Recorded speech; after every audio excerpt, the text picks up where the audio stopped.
New week here on the call up, and we're talking about hitting prospects who have boosted their stock through the first month of the season. You got Jack McMullen. Of course, I'm Aram Layton. We'll talk a little bit about pitchers at the end, too. A little check in on Hagen Smith, Chase Burns, Jacob Misiorowski. Also, I'm getting excited. It's funny because we love the prospects, we love talking about them, but once they make their big league debut, love following their careers. That's what the Just Baseball show and everything else that we're doing is for. But I get so excited for them to graduate because we're going to open up some room in the top 100 list, and several of these hitting prospects that we're going to talk about today are most likely going to, at least a few of them, are going to weasel their way in there. Yeah, no doubt, man. Before we get going, I have four quick things. Four. Okay. Four. Yeah, number one, I learned the correct pronunciation of the guy that got his first two big league hits yesterday for the Dodgers. It's not Hae-Sung Kim, it's Hae-Sung Kim. Mm. So Hae-Sung Kim, for all you pronunciation nerds out there, I might be the only one, but if you were curious, there you go. Number two, Heidi Klum wore a $10 million necklace to the Met Gala. I think the Met Gala is so funny. Why Yeah, would you that's ever wear $10 million on your neck? there's no point. There's no point. Number three, I've tried the ice water bowl thing on my face the last few days and I love it. That's a Have you Miami ever, thing. It's a have you ever Miami tried thing. it? Ashton Hall, Brickell's finest, but I'm not in Brickell. No, he's on to something here, man. I don't do the banana peel yet, but the ice water on the face makes me feel rejuvenated. And number four, Jaden Fielder homering in his first Yeah. game of the complex. We're Yeah. old now, fella. Yeah, Wow. that one was funny. We were actually having a conversation in the Discord about being old, and right as that happens, I see Jaden Fielder homer, and I'm like, "You guys aren't gonna like this one. This is gonna make you feel worse." It was a couple guys that were saying, I think that are like in their mid 30s, and talking to some people in the Discord who are in their maybe early 20s. That's the fun thing too. You have a wide range, so the different baseball experiences are funny. I was like, "Well, I'll make all of you feel old because I don't think anybody is gonna feel young from this one." And Fielder, yeah, launched it. I'm trying to find video if I can. The cool part is with that is he decided not to play in college. Signed not it wasn't like for a huge amount of money, but he was like, let's get this pro thing started. Yeah. Time to follow in dad's footsteps. So cool to see him off to such a great start. And I mean, obviously some cool genes there. I think Prince Fielder might be one of the most underrated athletes. Not because it wasn't just the fact that he got A+ swings off all the time. He actually was pretty damn good bat to ball, and he can move. He's a really athletic hitter. I do think he could have been a Hall of Famer if he had the opportunity to, and that neck didn't cut him short there with the issue he had. Absolutely. And we could be looking at, there's a long road for Jaden to Yeah. climb through, but we Oh could yeah. be looking at three generations of fielders in the big leagues, and that's really cool. Like That they would are be cool. quickly becoming one of those royal families of baseball if Jaden can get to the show. The mere fact that he's playing pro ball, I think, even still, it solidifies that to a degree. But of course, that would make it a different level of baseball royalty there. Yeah. Speaking of baseball royalty, too, we're going to talk about the Carolina Mudcats. Yeah. Uh, that's the first player I want to get into here, right? I mean, first of all, I feel like I have to see where you're like a nerd, I guess, when you feel like the Carolina Mudcats are like the Beatles of the minor leagues. Like I need to go see them before they break up. But I really feel like I do. And the first player we're going to talk about is Luis Pena. But like I got to go out and see the Carolina Mudcats. Go ahead and do that. You're the only person that has ever muttered those words. I'm watching the Dodgers in Miami right now, and that's actually the baseball Beatles. But you know what? To bump your minor league tires up a little bit, I would say, yeah, like go make that trip out to somewhere in Carolina. I don't know if that's north or south. All I know is that they're the Mudcats, and I can watch them on MILB TV. Five County Stadium. Uh, I don't still don't know. Oh, it's Zebulon, North Carolina. Sure. Okay. I'm sure there's a Waffle House and a cookout nearby, and best of luck there in Zebulon. I'm sure there's like a Fairfield that you can crash in for a night. Yeah, the aerial view is nuts. But I want to talk about this team in general, but specifically Luis Pena because he's probably the player. He's definitely a guy that's going to be on the top 100 update. Let me preface with that. And he's a big part of the reason why this team is just so absurd. Of course, Jesus Mate is the main draw and a guy that could be a number one overall prospect in baseball, and frankly has been as advertised to start his professional, or I guess to start his full season career. in low A, where I mean, well, you look at Mate, 876 OPS. He already hit a walk off the other day. His 90th percentile is 106, and he's not even 18 yet. Pretty nuts. You also have Yeah. Eric Batanti. You have Josh Adamczewski. We tried to pronounce that one last time around. I hope we got it right. That guy's got a 990 OPS, and he's just 19 years old. I probably could have thrown him into this, but I already have two Carolina Mudcats in here, which is Luis Pena and then Braylon Payne, who I've been really impressed with as well. We're not even mentioning Eric Batanti, and then there's some fun pitchers on this ball club also. But again, here to talk about Luis Pena, who we've checked in a little bit on, but I just wanted to kind of extrapolate a little bit more on why his stock is just rising so significantly. He definitely created some buzz in the DSL last year as a 17-year-old, where I mean, you put up 1,090 or 1,039 OPS and you hit 393, you're going to create some buzz. But at the Sure. same time, patient hitter, good bat to ball, and absolutely flies. We've talked about it. Like it is very possible to produce results that just won't translate to full season ball. And that's not to say that his results didn't look like they would translate, but you take that production with a grain of salt to a degree. But when you Yeah. skip the complex league, get straight to low A, and as an 18-year-old, just continue to put up the production, that's one side of it. The other reason why I think it's pretty remarkable in terms of like the shift that he has made in 1 year is the power uptick. And talk about 17 to an 18-year-old, like you can get a lot stronger really quickly.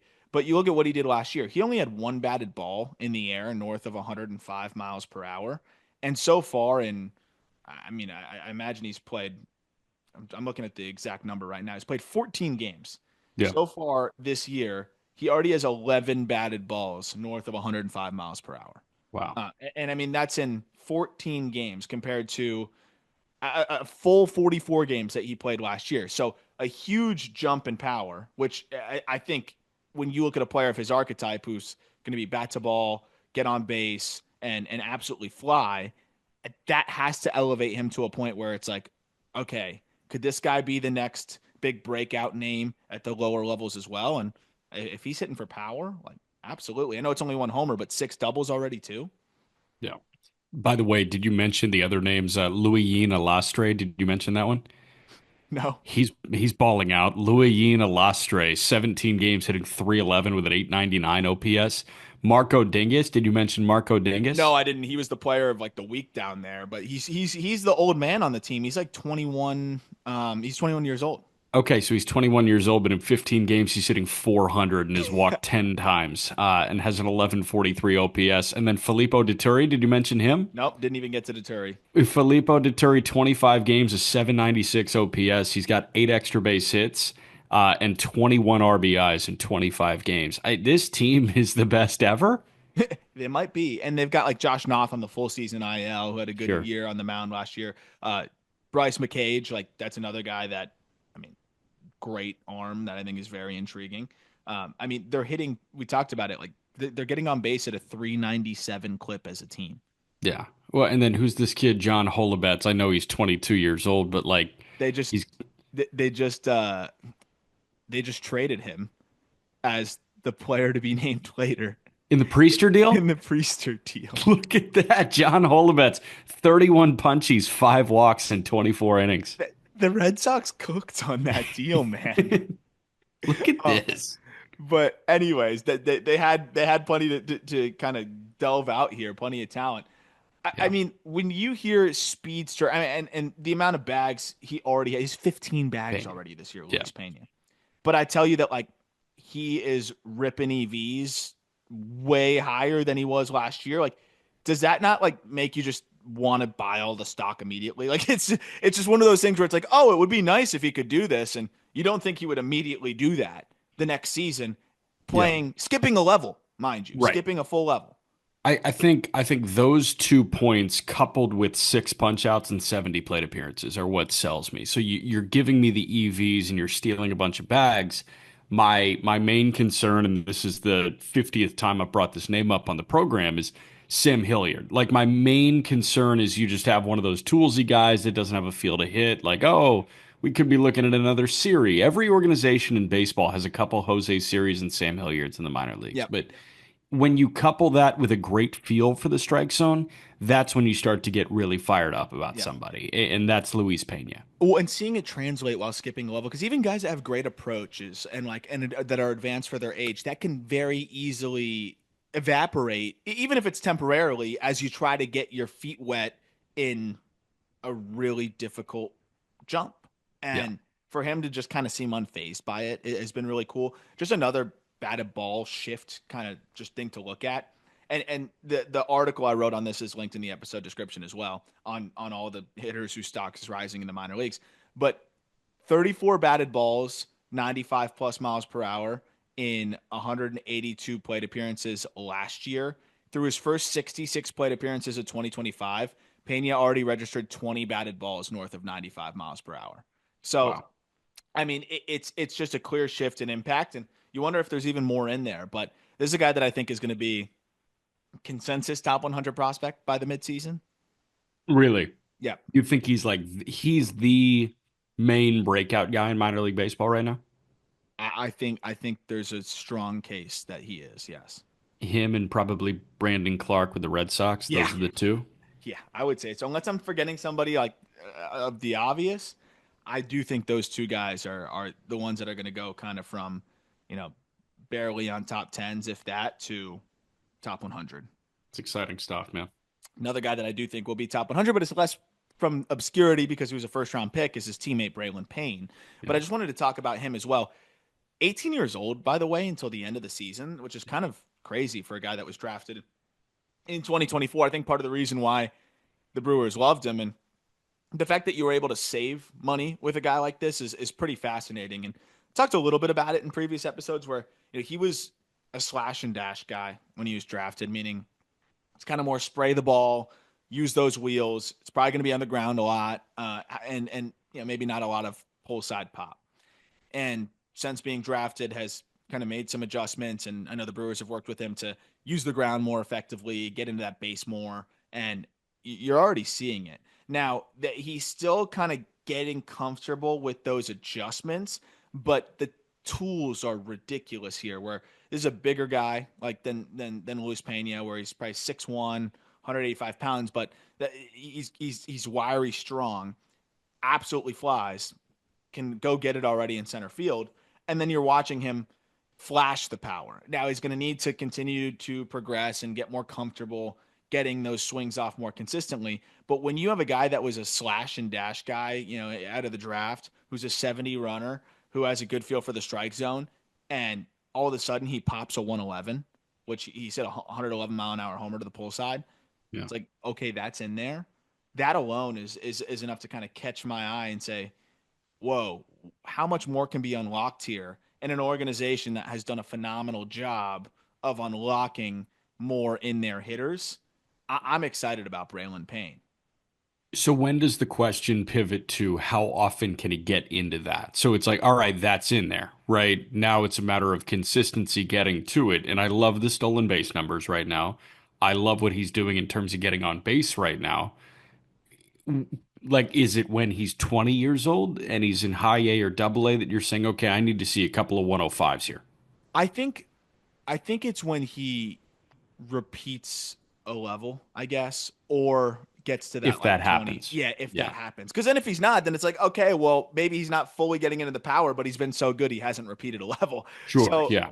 if you have a guy that gets a second taste of the level and he's not starting to get into that A swing more consistently, Yeah. then you start to look at it and say, well, you should be more comfortable now. You should be able to leverage those advantage counts. You should start to see the ball a little bit better and not be in kind of defensive mode. And I still see him sometimes kind of in that defensive mode, which is fine because he can slash a ball directly on the ground and go and beat it out. So it's like getting comfortable leveraging those advantage counts, things like that. Generally speaking, I think given that he's 18 and in low A, another guy with a very aggressive assignment, I don't think I'm in a hurry to see that happen. Yeah. But I think it's a great question. Like, I think by the time either if he's repeating the level, or yeah, around 20, 21 years old, you want to start to see maybe that power come through a little bit more naturally. And usually in a guy's like third season, you start to get more comfortable with how you're moving in the box and how you go about your business. But the thing with him is he doesn't even fully need to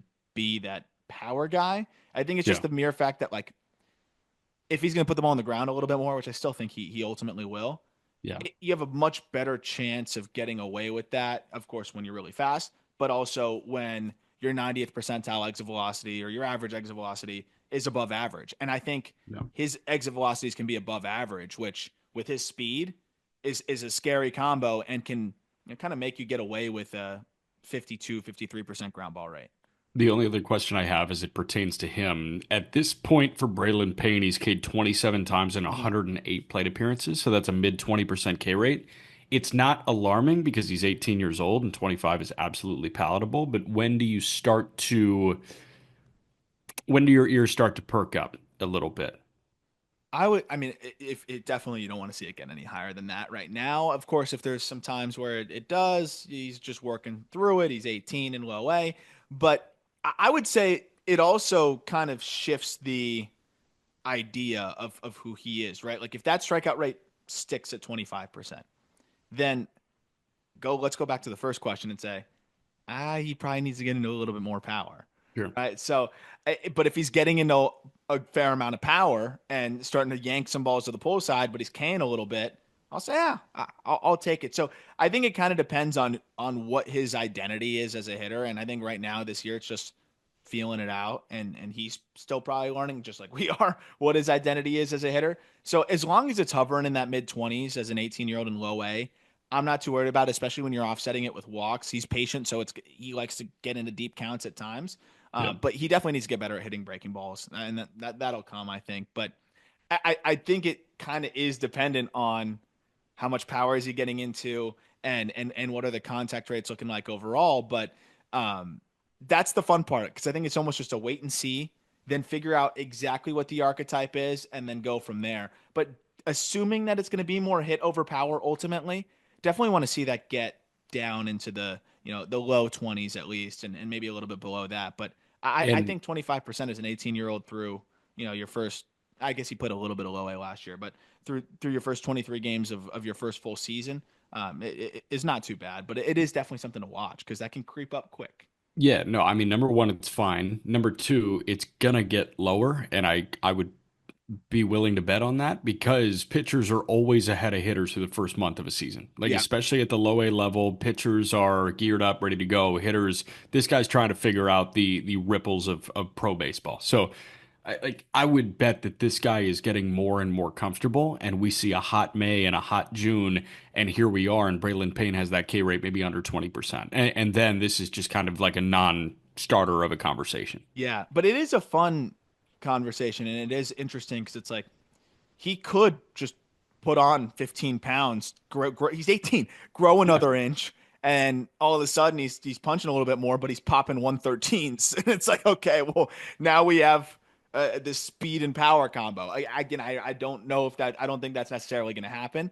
And it's probably even more reason to see that you want to see that strikeout rate continuously drop. And like you said, I think it will as well. But that Mudcats team is also going to swipe a lot of bags. Yeah. Oh yeah. A guy that you definitely I've just been bugging you about him the last like couple weeks, but no way he was on your radar before the season. Aroon Escobar. Yeah. Had you even heard of him before the No, I season? thought you were misspelling his name. I thought it was just Aaron. No, Aroon Escobar. There's no reason for you to really have heard of him before the season.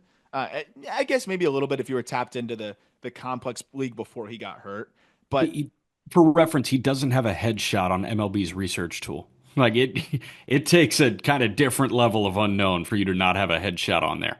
well, he didn't sign for a ton of money. He had a 732 OPS in his first year of the DSL and then repeated the DSL and did it worse with the 643 OPS in 2023. So you have a combined OPS. I don't have those averaged out together, but it would be probably pulling him below. I would assume it would pull him below 700 in 2 seasons.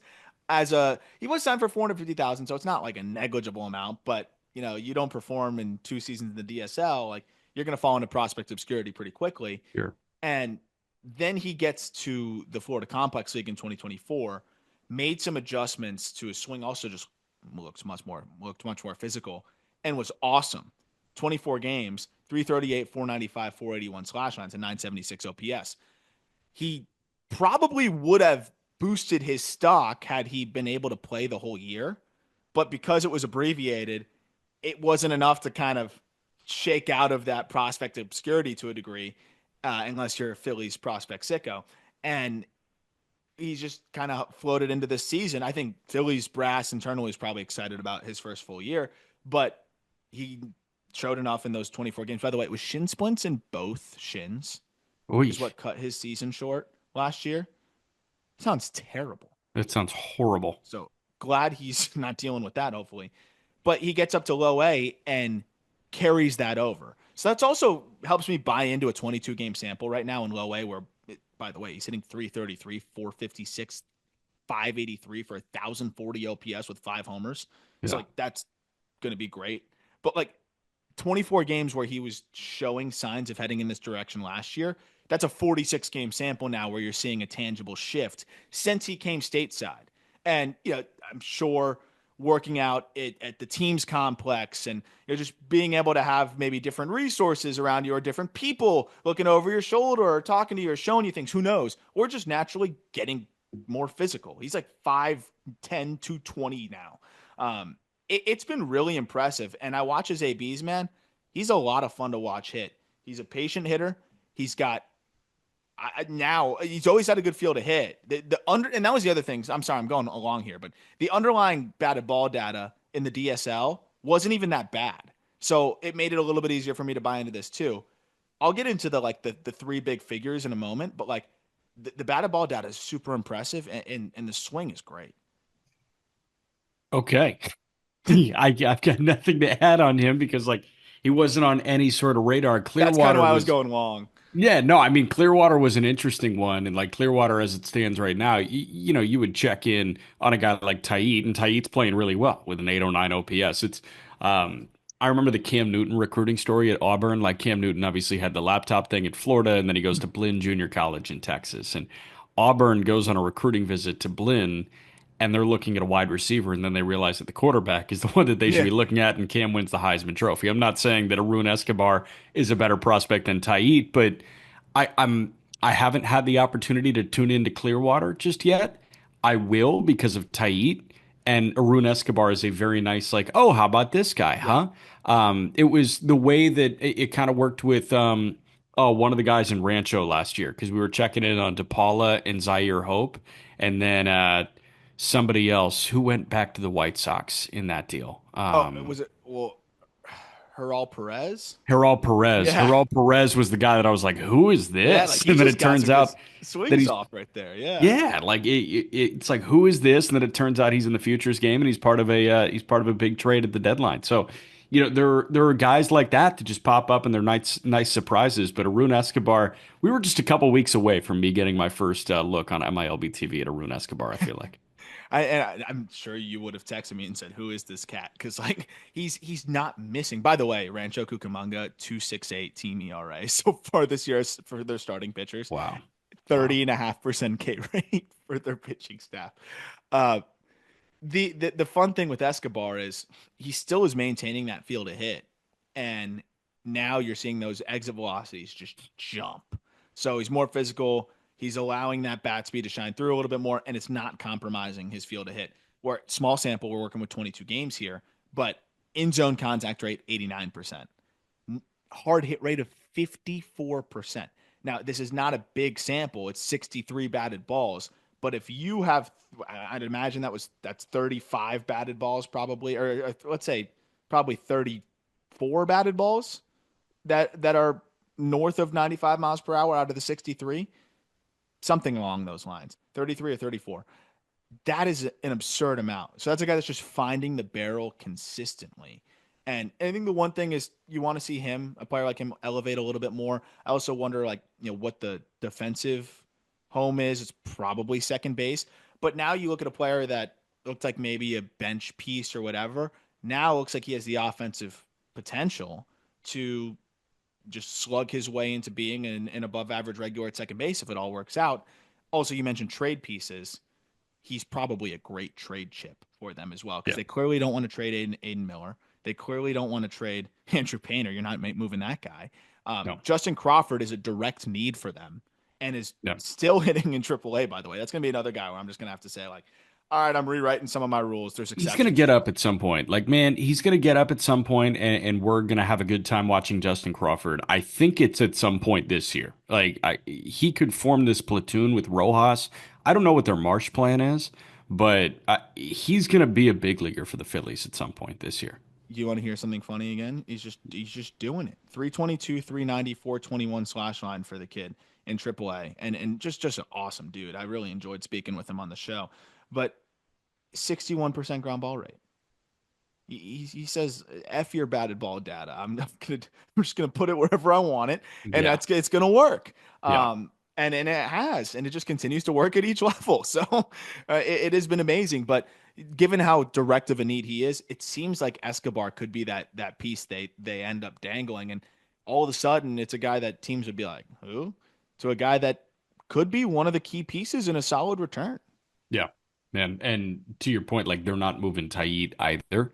So Aroon Escobar and Moore might be the way that they get better at the Yeah. deadline, where it's not like he's that bona fide top 100 headline piece, but he's a guy that teams get excited about. Yeah, and honestly, another guy that I wouldn't be shocked if he's a little bit older. If he was 19 in low A, then I could see it. But I wouldn't be shocked that if he's doing this and maybe even gets to high A quickly and makes some noise there, I could see him sneaking on the list too, just because the batted ball data is so impressive. Interesting. Guy that is absolutely going to sneak on the list on the next list is George Lombard Jr., who Yankees top prospect. When's the last time you saw a Yankees prospect get a Jeff Passan tweet? Or sorry, not a Yankee. When's the last time you've seen a prospect get a Jeff Passan tweet for being promoted from high A to double A? I've seen big league call ups. Like I remember he tweeted about Curtis Mead getting his big league call up, Matt Mervis getting his big league Yeah, call he, up. he, he beat me on that. Yeah. But other guys, like I'm trying to He think. does call ups pretty frequently, but I don't know if I've ever seen a Passan tweet for a promotion from high A to double A. I think he What knows what sells, and I think Yankee fans are salivating for Lombard news. and the reason why I bring that up is I actually think it was worthy of a tweet from Jeff Passan. One, for a couple reasons. Two, it's also why I understand that fans are like, "Oh, Yankees and Dodgers prospects get more hyped," because like Jeff Passan should tweet about it because it's a headliner, and it unfortunately, yeah, Yankees and Dodgers prospects do get more headlines. Does not impact rankings of good outlets, though. I do want to say that, and I think most aren't going to be impacted by that. And it's funny now because I'm honestly kicking myself and saying we should have had George Lombard maybe on the top 100 list before the season, but we wanted to see it translate into the Yeah, regular season because we got, you remember the Spencer Jones catfish of 2024 in spring for sure. training. And, but it was different with Lombard and you could see the mechanical improvements though. You could argue that Spencer Jones's mechanical adjustments were better, but it just couldn't sustain professionally or in the full regular season. Yeah, Lombard, man, like I know you were excited to watch him this year, but yeah. I mean, there's no way you could have expected this, right? Remember, he was young last year, but he had a 693 OPS in low A. It was a challenge, but it was league average numbers. I would have been really fired up for an 840 OPS. I think I would have been really fired up for a 280 batting average and an 840 OPS. I think the stolen base numbers could be where they are. He's 11 for 13 in the stolen base department through 24 games. And that was something that I was kind of expecting in terms of home run output. Like, okay, a homer in 24 games, you want to see a little bit more than that. But what I wasn't really expecting was 23 walks drawn and 111 plate appearances and a 329, 495, 488 slash line over the course of a month. Like those are near unfathomable numbers Yep. for a guy that is still this young and for a guy that struggled the way he did last year. And we talked about the adjustments and the spring training was great. The spring training was great. It wasn't an 1,000 OPS. The spring training was like a 740 OPS. Yeah. And he wasn't really walking. He, hit a couple homers that helped It boost was the really the numbers a little homers. bit. Yeah, they were like heard around the world. Yeah, and like that was exciting. But I was expecting, a nice start to the year, and he'll get to double, and he'll finish the year in double A at the end of the year, and he solidifies himself as the top prospect in a weak farm system. No, like he looks like a top 60 prospect in Yep. baseball as it stands right now. Yep. Because I like the glove a lot too. And it's funny, man, because he doesn't he still looks young. And not by the way he's playing. I'm saying you look at him, he looks like a kid that's not 20 years old yet, but the polish is so ridiculous. And you look at the frame, he's like 6'3", 190. His dad was a big leaguer, of course. His brother might somehow be better than him. Yeah.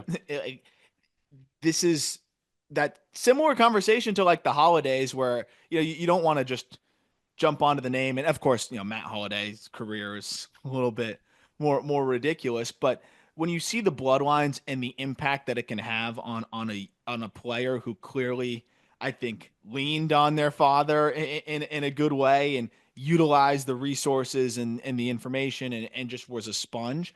You can see how it just exudes out into the game, whether it's swing decisions, whether it's the internal clock in the field, whether it's the ability to handle these aggressive assignments. Like the Yankees would not be pushing Lombard this way if he didn't show it on the field and off the field in terms of the way that he carries himself and goes about his business. And it's generally the kids that, have been around the clubhouse or been around guys that have done it and just kind of understand what goes into it because that is a huge learning curve in this whole process. Like I could imagine, I really couldn't imagine being 19 years old and being thrown into this situation. I would do a lot of stupid things probably and have oversights, but that's the separator a lot of times for these guys.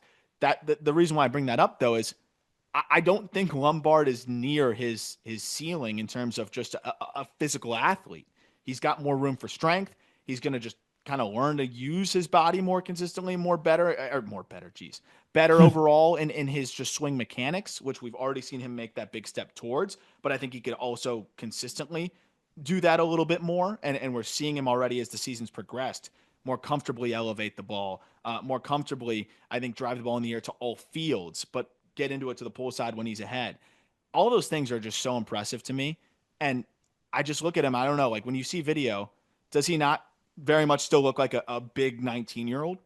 He totally does. But he also looks like he just plays the game pretty like aggressive, I guess is the right word, but also he just plays the game a little pissed off, and I love Mm, the way that he plays the game. yeah. It's cool, calm, collected. He can do it every day, but when the moment is right, like he looks like he plays a little pissed and he Yep. gets that A swing off and he can really tap into that go mode for a split second, whether it's defensively, and he's a good defender to your point, or in the batter's box. And it's fun to watch the highlights of George Lombard Jr. because it just looks a little different. He was one of the younger players in the South Atlantic League, which is high A, and now he gets promoted to double A, where he's the third youngest player at the entire level. The only younger are Sebastian Walcott, who's top five prospect in baseball, and Nelson Rada, who plays for the Angels organization. Yeah. So, who I know people were excited about, but it's mostly just the Angels thing there. That in terms of why he's already in Double A for the second year. Uh, Yes. Last thing on Lombard, the approach, and I think that's what stood out with Holiday out of the gate. Sub 15 chase rate, recognizes spin so well, and I really think that power is going to come along too. So to have those things working for him already, that's going to help him make that adjustment to double A. But I would say be patient. If he struggles there, who Yep. cares? I think the Yankees are doing this with the thought of maybe if he gets stuck in double for this year, which is I think that stuck is probably even the wrong word, that then next year he picks up in double A and you can have him on a timeline to maybe get up at some point next year. I think Yeah. that's what this double A promotion did this early is you're now giving him 100 games plus to work through what I think is still the biggest leap that you're going to make overall and get comfortable there or at least learn some things. And then next year they could be looking at, a guy that could get up and help them one way or another. He could end up playing third base for them too, where I think he would be great defensively. Yeah. But you also have the fever dream of maybe he just keeps raking and you could bring him up to the upper levels by the end of the year or to AAA by the end of the year. Yeah, well, and like I know they love the operation in Somerset, so they probably said, "Hey, this is the best place to have him Yep. and He's maybe great. go through struggles." But also, high A was objectively too easy for George Lombard Jr. Yeah. at this point. I know you're going to keep on rolling. Before that, I do want to tell you about our friends at GameTime real quick because GameTime is taking the stress out of buying tickets on the secondary ticket marketplaces. I always are scanning the Game Time and other secondary ticket markets for concerts, for comedy, things like that. Sporting events, I'm kind of getting jaded on, but the beauty is Game Time gets you into the concerts as well. Game Time is the official ticketing partner of the Just Baseball show. There are so many beautiful things about Game Time. You get last minute deals. You can save up to 60% off buying last minute for sports, concerts, comedy, theater, list goes on. Game Time Picks makes last minute ticket buying easier than ever. Quickly highlights the best deals in the stadium. You get zone deals where you save even more when you choose a section and you let Game Time choose the seats for you. Of course, the all-in pricing toggle feature, views from your seat, and the lowest price guarantee, or Game Time will credit you 110% of the difference. Take the guesswork out of buying tickets with Game Time. Download the Game Time app, create an account, and use code JUSTBASEBALL for $20 off your first purchase. Terms apply. Again, create an account and redeem code. We're back. Spell it. JUSTBASEBALL for $20 off. Download the Game Time app today. Last minute tickets, lowest price guaranteed. Let's stay in New York. Jacob Reimer, third baseman for the Mets organization here. This was probably one of my favorite dives I did for this like stock rising article, because you got a tangible swing adjustment. You got a kid just getting healthy, because his 2024 was mostly just ravaged by injury. I saw him in the AFL. He looked all right, but also he hadn't played most of the 2024 season. And that's always something I got to try to remind myself sometimes with some of these AFL guys. Some are getting additional reps after playing 140 games, and others had not played all year and are trying to just get their feet wet and just kind of get going again. He made some really impressive shifts, I think. And when you look at in the batter's box, like he used to start super stacked on his backside with his knee bowed out towards the catcher and bent. And when I get wanting to start there because you feel like your weight's there and you can kind of try to hold it and just rotate from that position. But if you think about it, with that knee bent and kind of angled towards the umpire or catcher, if you try to stand up and do that, it's really easy to then push forward from that position. It almost feels like you're set up to do that. So it was resulting in him kind of pushing right out of it. And that's the thing. Sometimes guys starting preset there helps them because they struggle to get to that position. But other guys starting preset there hurts them because the only place to go is out of that position. And that was what was happening with Reimer. So he gets more vertical, a little bit more athletic in terms of just, I think, letting his body move the way that it moves more naturally. He also had a toe tap before. Goes back to this more rhythmic leg kick. Seems like that's worked for him a lot too. And it's more focused on a coil instead of just like sitting that weight heavy in the backside. And the shift in batted ball data is ridiculous. Maybe as ridiculous as anybody we're going to talk about here. And this is a California prep bat, right? A 4th-round pick in 2022 that had plenty of intrigue at the time. He put together a decent 2023 season. We talked about him, I think, when we did the Met system, as a guy that like just missed the top 15. But the swing decisions were great in 2023. I think that's what stood out. You saw flashes of decent pop, but it was mostly hit over power at that point. But now you look at him and he's a 32% hard hit rate has jumped to a 49% hard hit rate through 25 games. He's slashing 327, 393, 634 so far in high A as a 21-year-old. And mind you, it is really hard to hit in Brooklyn, like really, really hard. Already has 5 home runs, 3 triples, and 10 doubles. And the 90th percentile exit velocity is 106 miles per hour. Again, I know it's a smaller sample, but that's a huge leap in batted ball quality for a 6'2", 205, 21-year-old. Man, he also looks 15. Like just the headshot and then actually just watching him a little bit, the facially he looks 15 years old and it almost like doesn't feel like his forearms are fully defined yet. Like it's funny, you feel like there's still some physical maturation for him to have, and he's had all of these batted ball jumps in all of these key data points, which is just funny to look at a kid that actually looks young. It's like, oh, I'm just happy to be here. It's like a Yeah. high school kid that's playing up, with a college summer league team or whatever. But I mean, it's funny to see a guy that looks this young dominate a level like that. In a place where it's really hard to hit Really and hard. We talked about that with Ryan Clifford last year. Really hard to hit. really and how about the fact that he's elevating at just a completely different clip as well, where the ground ball rate has been cut by more than 10%. So you're hitting the ball harder, you're hitting it in the air, your swing decisions are still good, and your contact rates are still good. Sign me up for that. And I agree. Like he still does look young. So Yeah, and even physically, I do agree that there's even more room for strength there. And he looks like he can be a fine defender at third base as well. But if he puts on a little bit more strength, I think you can really comfortably start to dream on plus power. So sure. I'm just excited to see what it looks like. And this could be a guy that when he gets to double A and just continues to fill out, he's gonna be 21 all season long until the beginning of next year. That's where I think you could really see his prospect stock just explode. But I think it already should to a degree, given what he has done as a 21-year-old, and after missing all of 2024 essentially, and making the leap to high A Brooklyn. Yep. Guy that I know you're probably excited to talk about, Fired up. Andrew Salas. So I'll kind of just kick it to you and to talk just a little bit about just the energy around him. So I'll just let's set the scene. 18 games so far this year. Of course, the youngest Salas brother, 17 years old, and he turned 17 in March. He skipped DSL, skipped the complex, and he's in low A. And I mean, it's been fantastic. 350, 500, 400 slash line. I don't know if I've ever seen a 354 slash line, but it's just amazing that he has been able to survive at this level. Like to be 17 years old in your first pro experience and survive in low A has been amazing. But I imagine because you leveraged the opportunity to roam the backfields as much as you could this spring, as I would if I was in your position. I got to roam them with you a little bit, but the buzz for Andrew Salas had been starting even before he played his first game.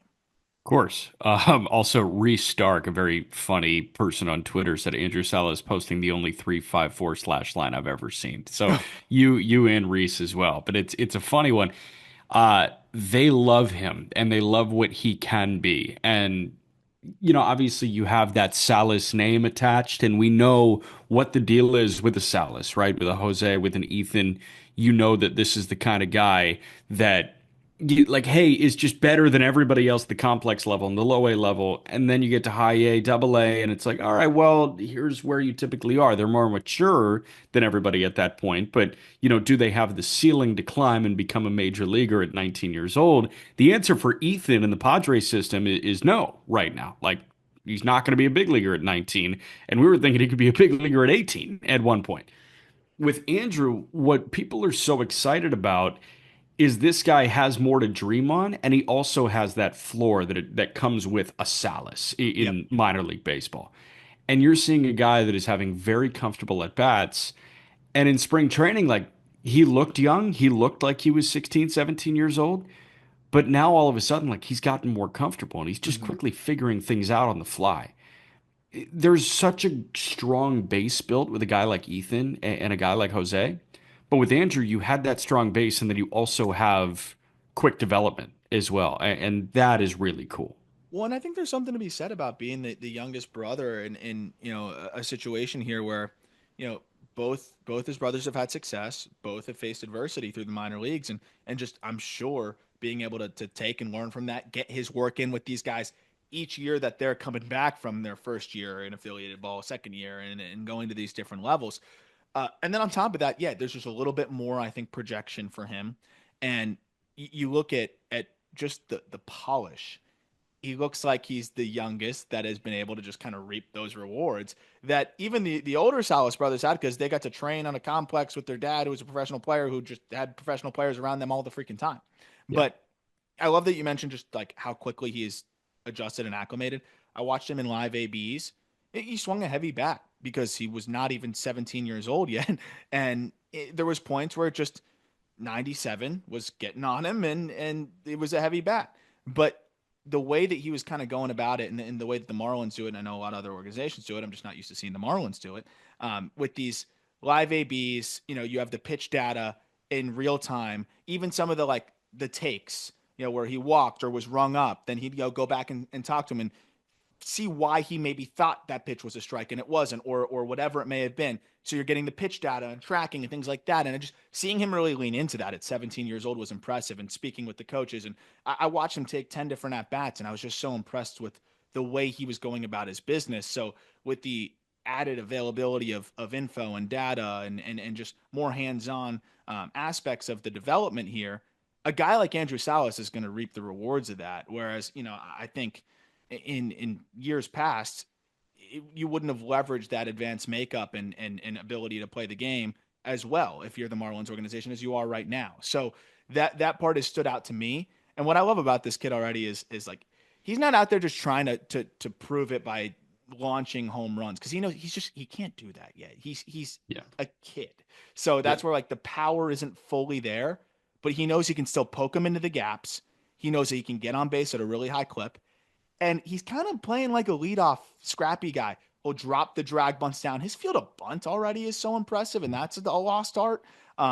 It's been cool to see. Long term, I like him better in center, but the Sure. Marlins are moving him all over, and I think that's fine. But it's been really cool. Like I don't know the last time a 17-year-old had a 4-hit game in low A, but he already has that. He had 7 hits in a 2-game span against Fort Myers, and this is while they're putting him in center, second, shortstop. Yeah. It's just remarkable. By the way, 14% chase rate.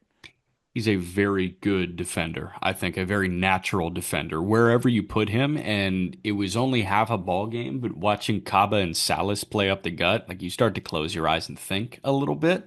And it was so smooth from both of them. Kaba is obviously an 80 grade defender. How many 80 grades have you slapped on people? Like PCA got an 80 grade field. PCA got an 80 grade glove. Caba I think will get there, but just kind of want to see him do it a little bit longer. In terms of defensively, I think PCA is the only 80 grade glove I've ever put out. I think Kaba is very close to that, but I Yeah, think Salas at some point is going to be a 60 glove, like at, maybe even greater than at that. least because it's so instinctual. I watched every single ball he caught in that.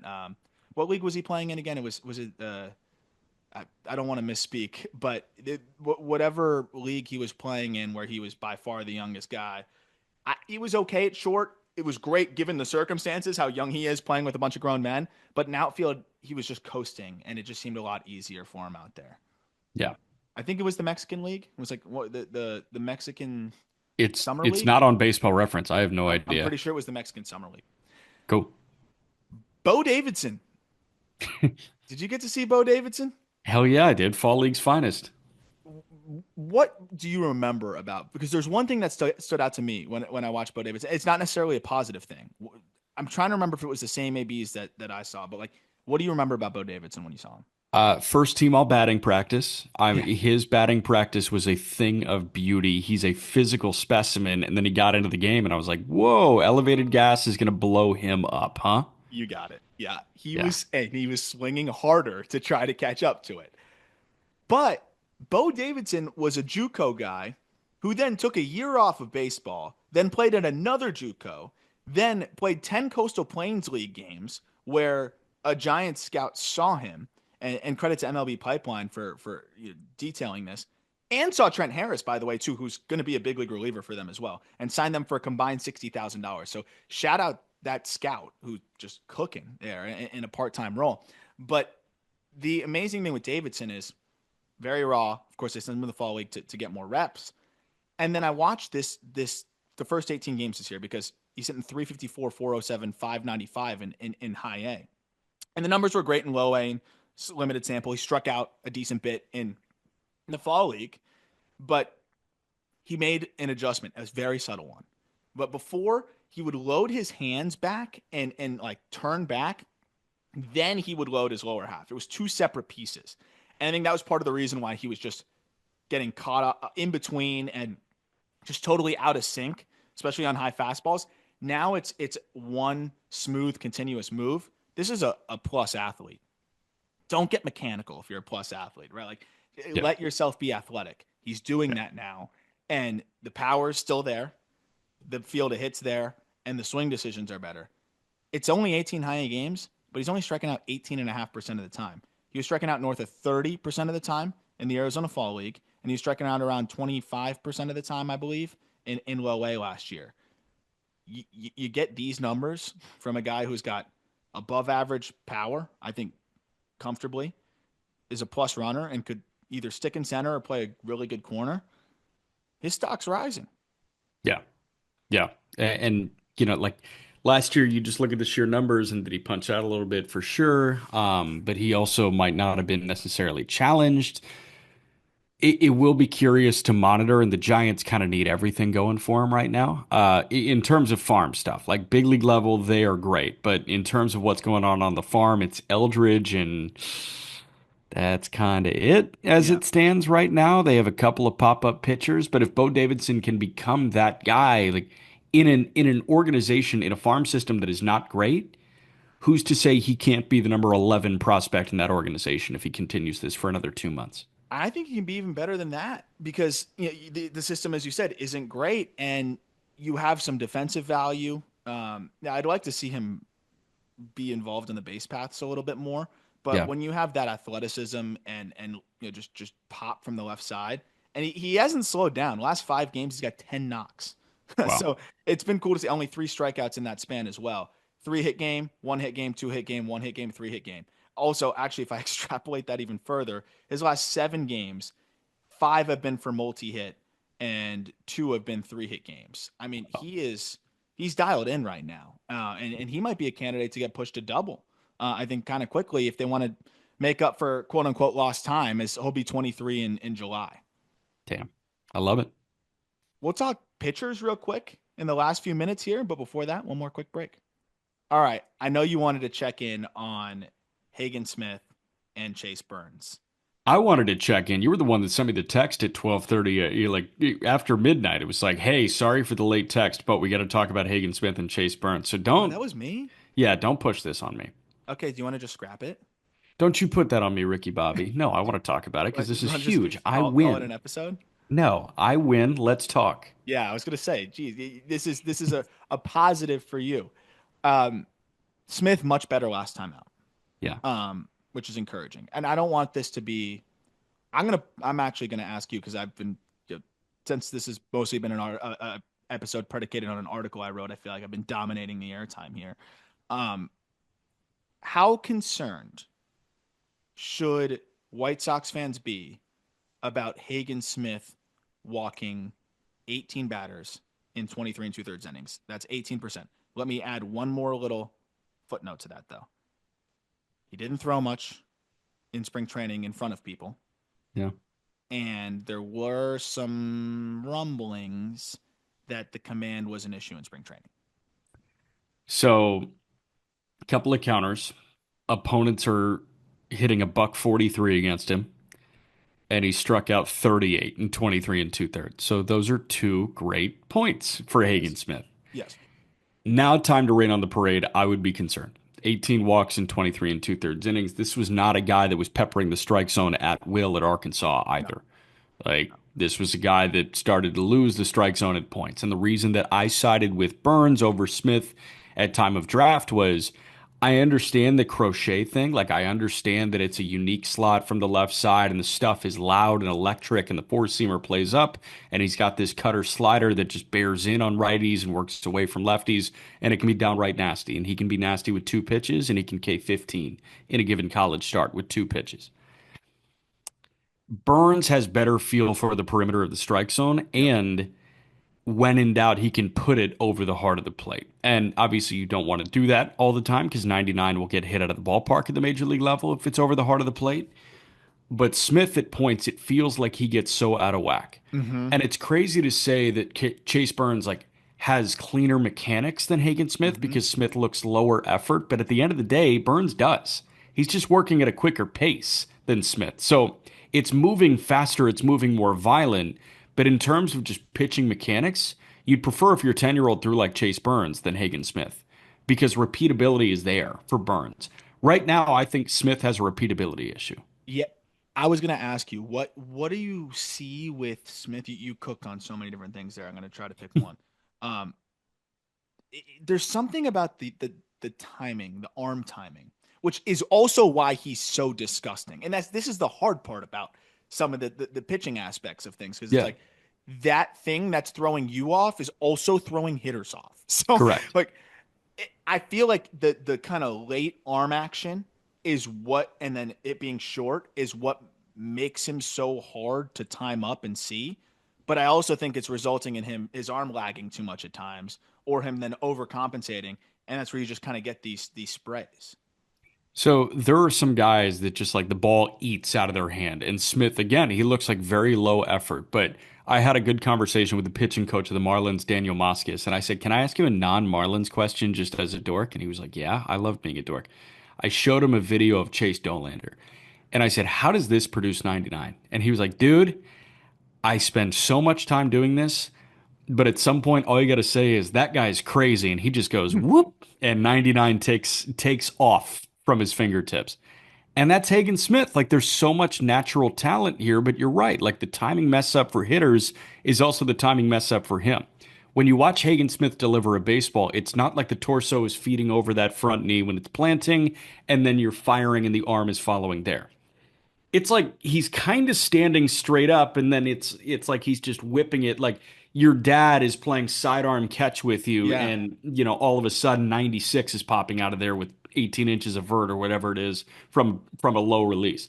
Like it's a very good metric fastball, Hmm. but it's also so hard to do that all the time. Is it his natural throw? Yes, it is.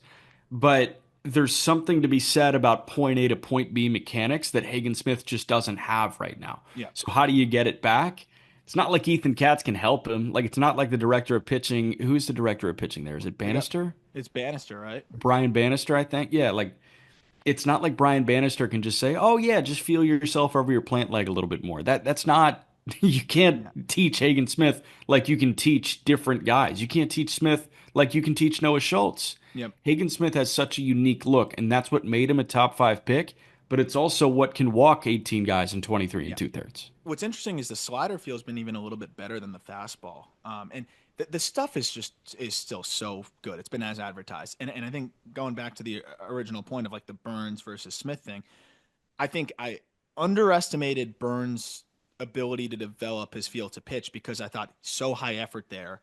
How much is he really going to be able to maneuver the outskirts of the strike zone? The answer is actually plenty. And we talked about it early in the season. I did a breakdown on Twitter even as well of how he has now kind of mastered the feel for the cut ride fastball where he can start it just off the plate away from guys that are left-handed hitters or bore it in on the hands of left-handed hitters, but also to righties, making sure that he's not starting it middle in and having it kind of peel over to the middle of the plate, or when he gets a little bit more on top of them, that they're not running back over the plate. It seems like he has a much more consistent feel, Chase Burns does, for what's cutting and then what's a little bit more straighter or running a little bit. Whereas before, it was just kind of a mixed bag. And so sometimes it would run back over the middle, maybe when he didn't intend for it to, or sometimes it would cut back over the middle when he didn't intend for it to. That hasn't been the case for him. So No. seeing the feel to pitch for such a high effort guy in Burns be where it's at is something I underestimated. And then I think with Hagen Smith, just so mesmerized with the in zone whiff, which is still off the charts, by the way. Yeah. It's 35% in zone whiff, that you do kind of overlook the fact that he, like you said, wasn't peppering the strike zone at points. It wasn't a huge red flag, but he wasn't peppering the strike zone through the entire through his entire collegiate career. So it's just something to monitor here. But I mean, on it, like when you look at it at this point, Chase Burns is so much like more comfortably effective, and I think you watch him and you're just so much more confident in his ability to fill up the zone. And you look at Burns so far this year, he's walked six in 5 starts. He's striking out 41% of batters. And I thought, okay, well, maybe I still thought he'd be great, but like maybe Yeah. he won't overwhelm double A hitters as much. First 2 AA starts for Chase Burns, 9 innings, 13 strikeouts, 1 walk. He has given up 10 hits. And I guess that's the thing to monitor. Like again, he's gonna run into barrels a little bit more than a Hagen Smith. But Yeah. you know what?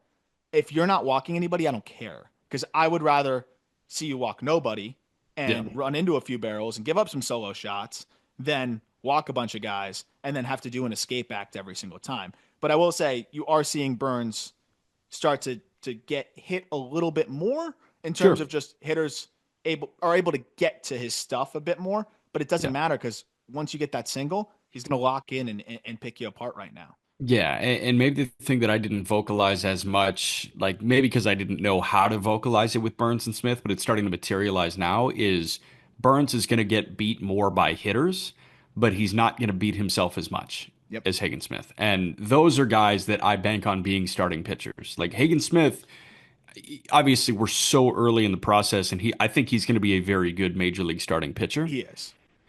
But like there was in the back of your mind a 5% chance that he turns into a really good reliever. Hmm. With Chase Burns, that was never a conversation about him. It's are you a two starter or are you a four starter? Yeah. And those are the guys who don't beat themselves. And those are the guys that I think make some money. Like, Oh yeah. listen, the four starters make more money than closers. That's just nature of the beast in Major League Baseball right now. And Burns is somewhere in between a two and a four, and he can tick up to a two. We've seen Hunter Green tick up to a one. And man, like I'm not saying that he's Hunter Green because Green has more natural ability than Chase Burns, but he's pitching like he's on a Hunter Green fast track right now. Yep. I totally agree. And it's going to be fastball, breaking ball. It's a changeup. He's sprinkling them in, but I Who just don't think he cares? needs them too much. It's who Here's cares? is exactly like just putting a number to what you said exactly. Just what's a pitcher's job? Keep guys off base, right? Yeah. Opponents rating 143 against Hagen Smith, but they have a 333 on base percentage through 6 games. Yeah. Versus Chase Burns, opponents are hitting 203, but they have a 263 on base percentage. Which one are you taking? Right. I'm going to take the guy that's putting guys on base significantly less. So that's where it's at right now. But again, these things are always so fluid. We always talk about them, but it just has been really impressive to where Burns, you could talk yourself into a debut this year. Smith, you're going to need to see a huge shift Yeah. to kind of disrupt what would probably be a 2026 timeline, which is totally fine, especially for the White Sox. Again, we're not Yeah. sounding the alarms on Smith. It's No. more just a wow. Burns might have just separated himself out of the gate here. Right. And at the end of the day, listen, like Hagen Smith has a better ERA than Chase Burns, but we have we have so many beautiful data points. We have a treasure trove of numbers to work with. And if I had to fall back on a single statistic when it comes to pitchers, as antiquated as it sounds, it's whip. It's walks and hits per innings pitched. How often do you relinquish a base runner? How often are guys on base against you? And at the end of the day, Hagen Smith is rocking a 1.23 whip and Chase Burns is rocking a 1.02 Yeah. whip. Yeah. So, like, that's nearly a quarter of a base runner per inning that he's keeping off of the base paths. Yeah. No, I mean, that's a huge difference, man. And with guys that want to throw 6 innings, that's a difference of two base runners that could be runs against you over the course of a given game. yeah, I'm with you. And then we'll probably save the Misiorowski conversation for next episode, unless you want to just quickly touch on what this guy's doing right now. Let's touch on it because Okay. we've got some hitter takes for next episode. So That's we'll do true. That's hitters true. and intrigue, and we'll wrap with pitchers today. So Mizorowski's kind of like a hybrid of the two of the guys that we just talked about right now, where like he's getting into the zone a little bit more than he has in the past, and when he's in the zone, sometimes a little bit too much in some starts where he has to go super fastball heavy because the secondaries aren't there. All of a sudden, it's like guys will put together a couple hits, but when he's on and he is doing what he is like capable of, it's ridiculous. And we've seen that through the last 3 starts: 17 innings, 9 hits. This is in AAA, by the way. 1 earned run, 5 walks, 22 strikeouts. Pretty much every single outing, he has been dominant in the respect of nobody being able to touch him, except for one where I think against Charlotte, and tough place to pitch in general, anyways. He was just fastball heavy, and even though his fastball is elite and could be darn near 80 grade, if you're throwing nothing but fastballs, I remember talking to some hitters who faced him. They said like if he tugs it down a little bit, all of a sudden you can see it, and that might have just been what happened that one outing. But he has not allowed more than 1 earned run in any other outing this season, and he has one, two, three, four scoreless outings this year. 3 of which were 5 or more innings. I'm checking on something right now. It's really fascinating if it's true. But I'm going back to last year, what Mizorowski was doing with Biloxi, and I just want to confirm this. So I need about 15 I seconds. got you. Let's see. But I'll Uh, tell you just in short while you're doing that. 14% walk rate last year, and that's including his stints as a reliever. 12% so far this year. But again, over those last four starts, it's an 8% walk rate. Small sample sizes here. But we're talking about a guy that I know the Brewers are the second that he looks like he can get up there and throw enough strikes, he's going to be up there. And it's going to be as a starter. I don't remember this, but I guess he's always pitched from the stretch with nobody on base. Yeah. Yeah. I guess he always has. I thought maybe that was a new thing that he was doing, but not the case. I'm But trying to think. I love for him that he's pitching from the stretch with nobody on base. Like keep it simple. And I think that's something that just being able to lean into that more and more and just kind of find what works for him is going to be beneficial, where he doesn't have to worry He, about the windup as much and doesn't and have to he change with doesn't nobody with guys on base. right, and he doesn't need a timing mess up in his delivery because the stuff is so video game absurd. Hmm. Like there's no point in him trying to find this like, oh, can I be a timing twist for guys Yeah. by holding a leg lift for a little bit more? Who cares? You throw 98 with 7 feet of extension and it's a 20 vert fastball from a stupidly low release. You have one of the best fastballs in minor league baseball. You have one of the best breaking balls in minor league baseball. You have disgusting tertiary and fourth offerings. Like it is really unbelievable what TrackMan and Hawkeye will spit out for this guy. So like keep it simple and let your fingertips do the talking. 7.4 feet of extension on an upper 90s fastball. Yeah, like come on, man. That's glass now stuff. Like he can flick the glove forward and just go. It's nuts. And now he's stretching out too, though. 92 pitches last time out. So here's here's the interesting thing. I think his last start out is kind of what you would see at the big league level as when he's going right, and then hopefully he can keep building on this. But the 6 innings, 5 hits, 1 run, 4 walks, 5 Ks. What's amazing to me is he didn't have to strike everybody out though, but he clearly was able to scatter 4 walks. Of course, what he did to Durham in back-to-back starts is crazy. 2 starts against the same team, 11 innings combined, no runs, 4 hits, 1 walk, 17 Ks. So we're seeing like stretches now where he's doing that, but in the inevitable starts where he's going to walk 4 guys, it seems like he's getting better at maneuvering that. Even the shortest start of the year so far, he went 3 2/3. He threw, I think it was 66 pitches, and this wasn't a start actually. This was in relief, but just talk about the sample size here. 3 2/3, no hit, 4 walks, 4 Ks. I just feel like he's gotten to a point now where even his like spotty command starts, Yeah. he's surviving and he's not Yeah. blowing up and he's getting through 4 or 5 innings. And I think that's got to be the most encouraging part. And the Brewers are going to need that at some point very, very soon. Oh yeah. They're always looking for more starts, and I think it's just a matter of when and not if right now that it happens in 2025. Yep. It's what Freddie Myers, Chad Patrick, Priester, Quintana. We'll see where Misiorowski slots in at that point. I know Chad Patrick has been throwing well across 6 starts. Priester has struggled. Priester has options remaining, so we'll see what they want to do. Yeah, I mean Priester, he's had a couple decent ones. Last time out was rough too. Yeah, he does have some options. It's definitely a great choice for you and a guy that if he's going right can elevate your ball club. So excited about that, and I'm sure he'll get a shot this year. That'll do it for this episode. We will be checking in again later this week. And a reminder, would love to have you join our Discord. Prospect Q&As in there all the time. We're going to be breaking 2025 Bowman baseball as well, and plenty more going on in that Discord all the time. Look forward to talking prospects with you later this week. Have a good, what is it, Wednesday? Tuesday. It's Tuesday. Have a good Tuesday.